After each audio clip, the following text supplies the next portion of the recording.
So today's been a shit day. Um, I almost quit my job, and I am heavily considering doing so when I go back on January 2nd. Um, so I used to work at a different warehouse where nobody bothered me. I basically was just on like my own little island, and I could do my work in peace. But I recently moved to another warehouse where there are a lot of people, a lot of supervisors, a lot of micromanaging. And I am the type of person where injustices really bother me. I don't have a problem following rules so long as everyone else is expected to follow the same rules. But when rules apply to some and not others, yeah, I take issue with that. Well, basically, to sum it up, at the start of this week on Tuesday, because we had a holiday, but yeah, Tuesday, my supervisor decided to walk past my desk right as I just happened to pick up my phone to text a friend. I actually really don't text much at work because I don't have anyone to really text. I am taking a year off dating, so I actually won't be trying to date again until November of next year. That's a whole other video, but I'm not currently talking to anybody, so I really just don't have anyone to text. But I was wondering if my best friend wanted to go see the new Godzilla movie at the Alamo. So I picked up my phone to text her, literally one sentence. And I knew my supervisor was there, but I was like, well, she knows that we all play around on our phones. I mean, everybody plays around on their phones at work. Like, I don't care who you are, everybody's on their phones. Now, we're not on our phones constantly because then we'd never get anything done, but it happens. Well, she decided that she wanted to get on my case about it and told me that I was not to text during company hours while I was on the clock, that it's policy. And, when I pointed out to her that literally everybody else is on their phone all the times, she just kept saying it's not about them, it's about what you're doing. I beg to differ. It's like if I'm working at a place and 9 out of 10 people are doing something that they shouldn't be doing on a regular basis, I feel that I should be able to do the same. I mean, really. And I have a really good work ethic. I don't call out unless I actually am feeling sick or sick. Very rarely do I take a personal day, I mean, I'm not somebody who plays hooky. I'm, on time. I feel like I'm a good worker. I don't feel like I'm somebody that needs to be nitpicked to death. So it really bothered me that she decided she needed to say something in that moment. Now, I could understand if I had been texting a while. I was writing a novel, but I just picked up my phone, wrote one sentence, put it down. Now, we're allowed to have our phones at work. We're allowed to use them to listen to music and whatever else, but everybody is texting. Everybody is watching literal movies while they're at work. People are talking in the aisles. People are, joking around, horsing around. I mean, we're not robots. We're humans. Like, we need to have connections with our coworkers. Um, and yeah, then yesterday we had this little meeting and not everybody was there. And I turned to my coworker friend and I was like, hey, shouldn't like we all be here? And my supervisor cut me off mid-sentence and was like, Candy, you know, and I was just, geez, like, yeah. And then today I went down, so I have a desk that I work at primarily, but my other coworkers work in the aisles. And I went to find one of my friends in the aisles, and I actually had to ask her for some money that she owed me. And, you know, when she was paying that off, I was just talking to her about some stuff going on at work. And my supervisor came up behind me. And I was like, oh, great, here we go. And she asked me if I was on break or not. And I was like, I mean, I can be, you know. And really long story short, she was saying that it's a problem that I'm talking to coworkers while I'm on the clock. And I just said, you know, I feel like you're singling me out. Everybody talks to everybody. And she was like, well, I caught you. And, you know, what everyone else does isn't your problem. And it doesn't concern you. And I said, well, it does concern me. When I'm getting singled out, I'm being reprimanded for my behavior when all of my coworkers get away with the same thing. And yeah, she was like, well, if you're not on break, then I'm going to write you up. I'm going to write you up. And I said, well, you know what? I have PTO, so I'm going to go ahead and use that and take the rest of the day off. So I made sure that I would have it approved and that I would still get my holiday pay, which yes to both. But yeah, when I return on the 2nd, I'm incredibly tempted to just not even give 2 weeks, to just quit on the spot once the day is over, because I think I have to work that day to get my holiday pay. So, I mean, there's so much more to it than that. It's not just, oh, I'm getting picked on, so I'm gonna quit. I mean, I've been with the company almost 9 years in July, and it's the most disorganized, dysfunctional job I have ever had. And it really all went downhill when the owner of the company died. Before that, it was actually a really great company to work for. But it's pretty terrible. There's a lot of just BS. And, you know, I'm not alone in this thought. I'm not alone in this feeling. We're all pretty frustrated. We're all pretty sick of the poor management that happens. And I'm definitely not the only one being picked on. But it's not, they play favorites. There's a lot of favoritism. I mean, I could tell you some crazy stories about things that some of my coworkers have gotten away with and continue to get away with.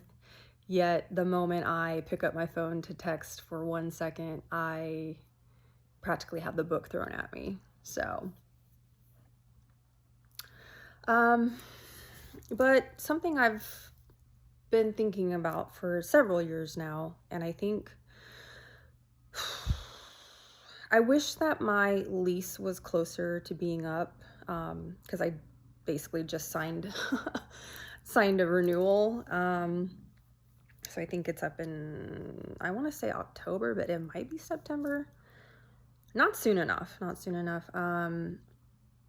Yeah, I've just, like, I feel like I'm just trying to hold on. I don't know. Like, I wanted to just throw caution to the wind and really change the trajectory of my life and just do something radical. And I just always think, like, quit your stupid job, like, quit your pointless, brain dead, like, poor excuse for it. I mean, it's the stupidest job ever. It's so monotonous, and there's nothing about it that fulfills me. There's nothing that makes me feel even an ounce of passion. Like, it's just a job. It's just a paycheck. But yeah, I'm just like, just quit this pointless job where they obviously don't actually give a crap about you. I mean, you're just a number. And sell your stuff. Like, you don't have much anyway, but sell, the majority of it, and just get on the road. Just live out of your car, go anywhere else. Just explore and take a chance. And like, this thought has been in the back of my mind for so long now, just years of just like fantasizing about doing this. And I think, well, part of the reason I haven't done it yet is because it's terrifying. It's, fear of the unknown. And I am somebody that has anxiety issues. Like, I'm very much a type A personality, and I worry and I overthink and I what if situations, and it's just like, it's a huge, or it would be a huge leap of faith. And the thing is I'm resilient. Like, I know I'd be okay. I know I'd figure it out. I would make shit happen. I mean, I have been through so many trials and tribulations, like we all have, and I've always come out okay. I mean, everything always works out. Like, I know that the logical part of my brain is like, you'll be fine no matter what. I don't know why it's just so hard to take that leap, but I mean, I think part of it is because I get in my head about my age, and feeling like, oh, I'm too old to be pulling stunts like this. But at the same time, it's like, I'm still so young. I mean, age is relative, like, I'm always going to be older than somebody, and I'm always going to be younger. So I can't let my age like define what I end up doing with my life. I can't just like let that scare me into staying somewhere that I'm extremely unhappy. I mean, this week I have broken down twice in tears at work. That's not okay. That's not healthy. That place, the job that I do is so easy. It should not cause me any amount of stress. And it's not the job. It's the people I work for, the people I work with. But yeah, it's like, maybe now is the time that okay, like, if I were to quit my job on the 2nd, I don't know what day that is. I can't think right now. Like, what is today? Is today Friday? No, today's Thursday, right? Oh my God, I don't know. Anyway, Tuesday, Wednesday, Thursday. What is today? Friday, right? Okay. I need to eat something. Anyway, if I were to quit my job on the 2nd when I'm supposed to go back to work, I technically have enough money to live on for at least a year and a half, maybe 2 if I'm really careful with my spending, which I am anyway.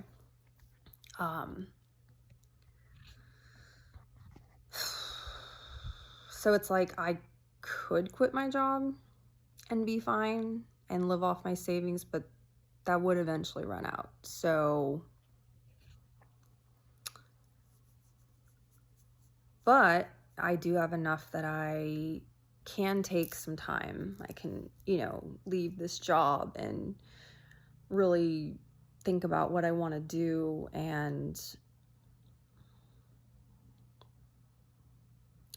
I don't know, it's just, there's so many directions I could go. It's so difficult. I don't have kids. I'm not in a relationship. I realize that I have so much freedom and the ability to just say F it. You know, a lot of people are not in this position. I don't have debt.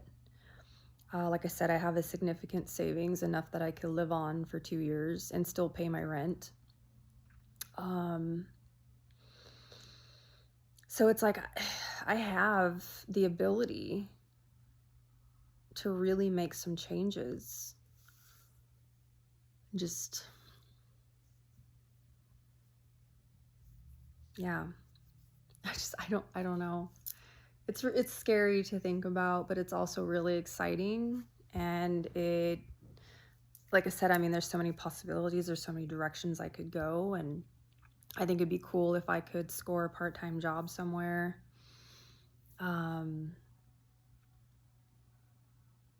That's the other thing too, though. It's difficult trying to find work because I am a pierced and tatted person, and either places are very against that, and I don't feel that I should have to conform just to work somewhere. So there's that issue, or the jobs are just way too part-time. Like, I want part-time work, but I kind of want it to be in the like 28 to 32 range, not the, 16 to 20. So, yeah, I don't know. Looking for work is just the pits. It's the pits. I mean, I've got stuff on Marketplace right now, which is pretty cool, but unfortunately, there are so many flakes, and it's hard to feel like you could make a steady income with something like that. So right now, it's just been supplemental, and it's been great. But yeah, I don't know, guys. I gotta figure it out. But I'm really extremely tempted to just say sayonara on the 2nd and not give them 2 weeks and just quit right then and there, finally. So I'll keep you guys posted. I'll let you know if that happens. I mean, who knows? I might go in and get fired. I mean, it's to that point where it seems like it could, that could be the outcome. So, but yeah, if I do quit, I think when my lease is up in September or October, that I really will just get on the road and travel around in baby blue, and I don't know, have some adventures and feel like I'm actually living my life instead of just working myself into the grave. I mean, we're all gonna die, but at least, I can feel like I'm living my life for myself instead of, making corporations all the money. It's so sad. We're like these little cogs in the machine. We're just there to bring wealth and prosperity for others, while our insurance doubles and we get 30-cent raises and, make $4 more than minimum wage. I mean, maybe that's just me, but yeah, I don't know. There's just got to be something better in this life. I'm ready. I'm ready for it. I'm ready for some big changes. They need to happen. And hey, what better time than approaching a new year? New year, new me. I'll be a bitch no more in 2024. All right. I guess I'm gonna go now, but if you've made it through to the end of this video, thank you. I appreciate it, and I will talk to you guys later. Bye.